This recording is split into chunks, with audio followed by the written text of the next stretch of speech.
So last night, Golden State went down to South Beach, took an L to Miami, 116-109. Everybody's been talking about what's going on with Golden State. What's wrong with the Warriors? And everybody tried to put the blame on Draymond Green early in the season. Obviously, he punched Jordan Poole in the face. That's going to have a lasting effect in the locker room. But my biggest issue with Golden State is Klay Thompson is still in the starting lineup. And I said this last year. Maybe it's time we gave Klay Thompson the same treatment that they gave Russell Westbrook. People scoffed, ignored it. Look at last season. Westbrook finished the season 18-7-7, shot 44% from the field. Klay was 20 points, 4 rebounds, 3 assists, and shot 42% from the field. Doesn't look all that alarming when you got Klay Thompson, Jordan Poole, Draymond Green, the young guys playing well. You come into this season, Klay Thompson has 0 games over 50% from the field, and he doesn't have any 20-point games.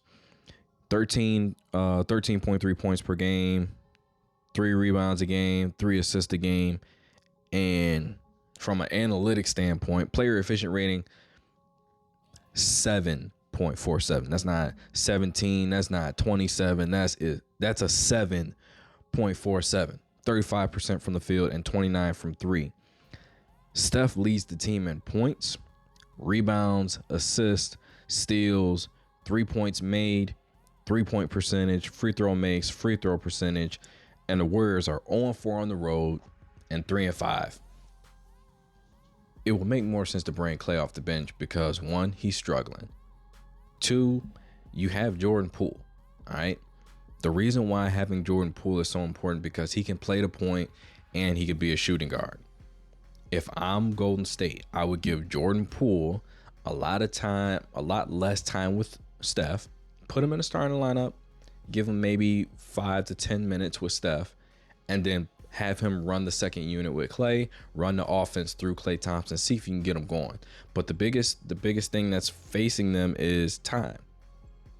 Klay is getting older, Steph is getting older, Draymond is getting older. Everybody is on the bandwagon of saying their window is closing when in actuality they had a rebuild and a dynasty at the same time. You go out, you get the second round, you get the first round, second pick in James Wiseman. You have Jordan Poole, you have Moses Moody, you have Jonathan Kuminga.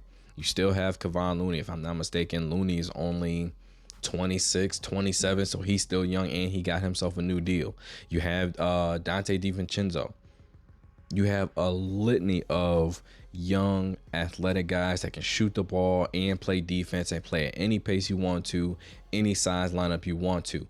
That's going to buy Draymond, Klay, and Steph time, but you need to get Klay Thompson back in the rhythm, or you're going to see more nights where he's shooting 9, 10, 11 threes, and he's only making 2 or 3 of those. It's not a good percentage, and it's also eating away at possessions that could easily go to somebody who's being much more efficient, like Jordan Poole or Steph Curry, who they've, for the most part, has had it rolling for the entire season. Like I said, Steph leads in all major categories, excluding blocks. That's the only category he's not leading. So if they want to see this thing turn around, I mean, they're 3-5. They're the defending champs. They have 4 rings at this point. It's not one of those things where you got to panic, you know what I'm saying, or fire your head coach like Brooklyn did. It's not a panic situation. They have championship pedigree, so it's nothing to worry about. But the concerning part is, 1, let's say you entertain the idea of trading Klay Thompson. His value is very low right now. And you thought Westbrook's value was low. You're talking about a guy coming off an ACL and an Achilles injury who's not playing very well across the board, and he's not the two-way defender that he once was. So you're running into that. On the flip side, what I mean by that, I mean the upside to all this. It can't get any worse. And he normally has slow starts to the season and slow starts to the playoffs. Game 6 Klay is real. Okay, if you need him in the playoffs to have a big game and you're going to a game 6, especially on the road, you can chalk Klay up for about 28 to 35, give him 6 or 7 threes, and you're going to walk out with a dub. That's a given. But as far as regular season goes, they got to make some adjustments to their lineups, and it's not one of those things where you can just pin it all on Draymond, okay? They had issues going beyond the punch in the face coming into the season. I did pick them to win the championship. Repeat. I still think they're the favorites, even though, like I said, they're 3-5. They're still my favorites to win the championship because they can flip a switch and go on a crazy, 10-game winning streak where they're blowing teams out by 15 plus, or they can go on a streak where Klay is averaging 25, 50, 40, 90. Klay is, shooting the lights out from 8 threes, and they can go on one of those runs. But I just don't see it happening anytime soon because of the lineup situation. Now, if you have, Jonathan Kuminga, you have Moses Moody, and you want to get those guys more developed, give them a lot more time on the court, and then I would put Klay Thompson in a lineup with those younger guys because he can be the focal point. You can run the offense through him and see if you can jumpstart this. But it's not a panic situation. It's maybe you might have to consider that Klay Thompson would be better suited in a 6-man role for the majority of the season until you can get him going. Because another thing too, he's probably not completely healthy. He played 32 regular season games last year after missing the previous 2 years with an Achilles and ACL. That's a writing on the wall for a lot of different guys that their career is probably over. And the fact that he came back is a miracle in itself.